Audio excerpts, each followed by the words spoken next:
உங்களுக்கு பிரஸுக்கு தெரியாத விஷயம் இல்லை, உங்களுக்கு எல்லாம் தெரியும். இருந்தாலும் கேள்வி கேட்குறீங்க.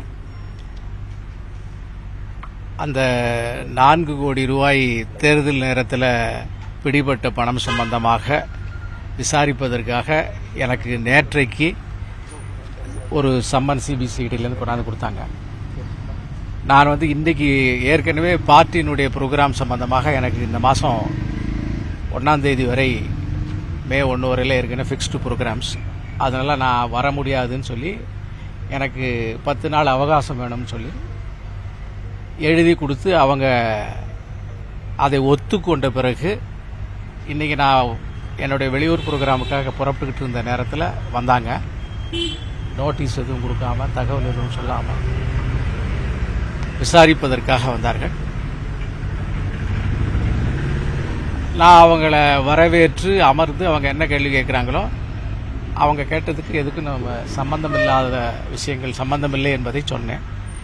அதனால் எனக்கு தகவல் சொல்லாமல் நான் 10 நாள் அவகாசம் கேட்டதற்கு பிறகு கூட, அவர்கள் என்னுடைய வீட்டுக்கு வந்த பிறகு கூட நான் அவர்களுக்கு சட்டபூர்வமாக மரியாதை கொடுத்து அவர்கள் கேட்ட கேள்விக்கு பதில் சொல்லி அனுப்பிச்சேன். சில ஊடகங்கள் ரெய்டுலாம் போடுறாங்க. சந்தோஷமாக சென்சேஷன்லாம் போடணும்னா போட்டுங்க. வந்தாங்க, விசாரித்தாங்க, போயிட்டாங்க. என்ன மாதிரியான கேள்விகள் கேட்டாங்க?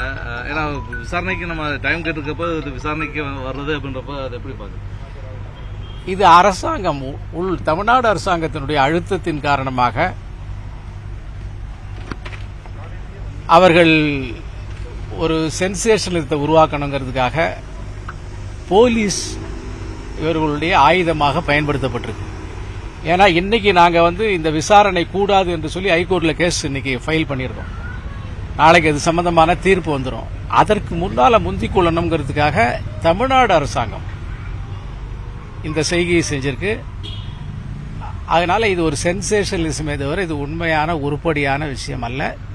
பாஜக மீது களங்கம் கற்பிக்க வேண்டும் என்கின்ற தமிழ்நாடு அரசினுடைய எண்ணம் வெளிப்படையாக தெரிகிறது. டைம் 10 நாள் கேட்டிருக்கோம். அதை அவங்க கையெழுத்து போட்டு வாங்கியிருக்காங்க. திடீர்னு முன்னறிவிப்பு இல்லாமல் வர்றாங்க. நாம் விசாரணையை எதிர்கொள்ளாமல் பயந்து ஓடுபவர்கள் அல்ல, விசாரணையை புறக்கணிப்பவர்கள் அல்ல. அதனால தான் சொல்லாமல் வந்தவங்களையும் கூப்பிட்டு உட்காத்தி வச்சு பேசணும். நம் மடியில் கனமில்லை என்கின்ற போது, நாம் சட்டத்திற்கு புறம்பாக எதுவும் செய்யவில்லை என்கின்ற போது நாம் விசாரணையை எதிர்கொண்டோம். ஆனால் அரசாங்கத்தினுடைய நோக்கம் ஹராஸ்மெண்ட், சென்சேஷனலிசம். சென்னையிலிருந்து அதிகாரிகள் வந்தாங்களா? கோவையிலிருந்து? சென்னையிலிருந்து டிஎஸ்பி சசிதரன்கிறவருடைய தலைமையில் ஒரு 4-5 போலீஸ்காரங்க வந்தாங்க. கேள்விகளை கேட்டார்கள். நமக்கு சம்பந்தம் இல்லை என்பதை சொன்னோம். சென்னையிலிருந்து வராங்கன்னா ஒரு திட்டமிட்டு தானே வந்திருப்பாங்க, பிளான் பண்ணி. தலைவரே பதில் சொல்லிடலாமா? எத்தனை கேள்விகள் மட்டும் அவங்க அடுக்கடுக்கான கேள்விகள் கேட்டாங்களா? அடுக்கடுக்கா திணிக்கப்பட்ட கேள்விகளா இல்ல கேள்விகள் சம்பந்தம் இல்லாத கேள்விகள், சம்பந்தம் உள்ள கேள்விகளுக்கு சரியான பதில் சொல்லும். சென்னையிலிருந்து வராங்க அப்படின்னா ஆல்ரெடி அவங்க ஏற்கனவே திட்டமிட்டு நேற்று கிளம்பி வந்திருப்பாங்க. பிளான் பண்ணியா விசாரணைக்கு வரணும். ஏன்னா நேற்று தான் நீங்க பதில் சொல்லியிருக்கீங்க. இருந்தாலும் உடனே கிளம்பி வராங்க அப்படின்றப்ப அந்த முரண் இருக்கு அதிகாரிகள். ஆமா, அதாவது நேற்றுக்கு 1:15 மணிக்கு நான் கையெழுத்து போட்டு கொடுத்துருக்கேன். நான் ஊர்ல இருக்க மாட்டேன்னு. நான் இன்னைக்கு கிளம்பிக்கிட்டு இருக்கேன் வெளியூர். இன்னைக்கு காலையில கதவை திறக்கின்ற போது போலீஸ் அதிகாரிகள் நிற்கிறாங்க. சட்டத்திற்கு புறம்பாக, சட்டத்திற்கு எதிராக தகவலே தெரிவிக்காமல் வருகிறார்கள். நான் கொடுத்தது இருக்க மாட்டேங்கிறது தெரியுது அவங்களுக்கு. அதுக்கப்புறம் வரவங்களை நாங்கள் விசாரணையை எதிர்கொள்ள தயாராக இருப்பவர்கள் என்பதை காமிக்கிறதா கதவை திறந்து உள்ள உட்காத்தி வச்சேன். அதனால அரசாங்கத்தினுடைய பிரஷர் பிஜேபியை களங்கப்படுத்த வேண்டும். அதற்காக போலீஸ் துறையை முடுக்கிவிட்டு அதை வைத்துக்கொண்டு இந்த திமுக அரசு நாடகம் ஆடுகிறது. அந்த பணம் 4 கோடி ரூபாய் பணம் கட்சி பணமா இல்ல அது நயனார் நாகேந்திரனுடைய பணமா? இல்ல, அதற்கும் என்னை பொறுத்த மட்டும் மாநில பொருளாளர்னா அதுக்கும் எங்களுக்கும் சம்பந்தம் இல்லை அப்படிங்கறத சொல்லிட்டோம். நாங்கள் உண்மையான தகவல்கள் எது உண்டோ அதை விசாரணை அதிகாரிகள்ட்ட சொல்லியிருக்கோம். இப்ப பிரஸ் மூலமாகவும் தமிழ்நாட்டு மக்களுக்கு சொல்றோம்.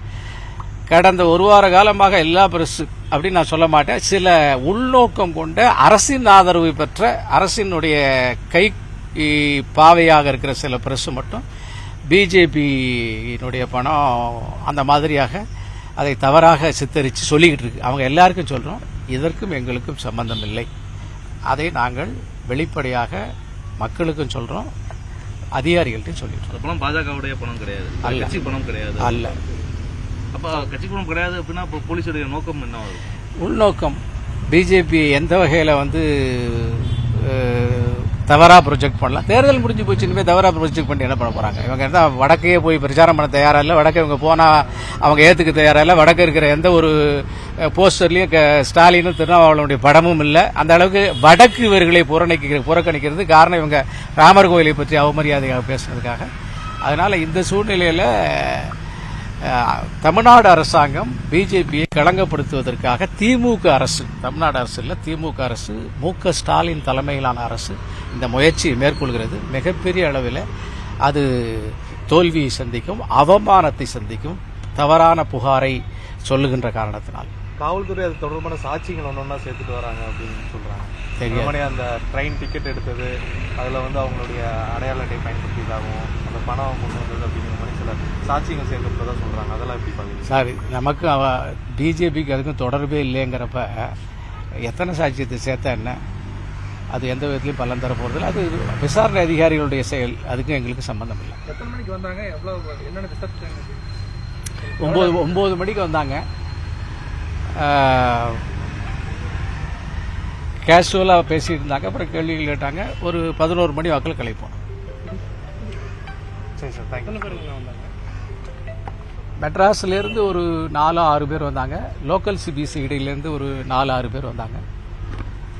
அப்புறம் அங்கே உள்ளூர் போலீஸ் கொஞ்சம் வந்திருப்பாங்க. ஒரு 3-4 வேன்களில் போலீஸ் ஜீப்பில் வந்தாங்க. தேங்க்யூ. தேங்க்யூ.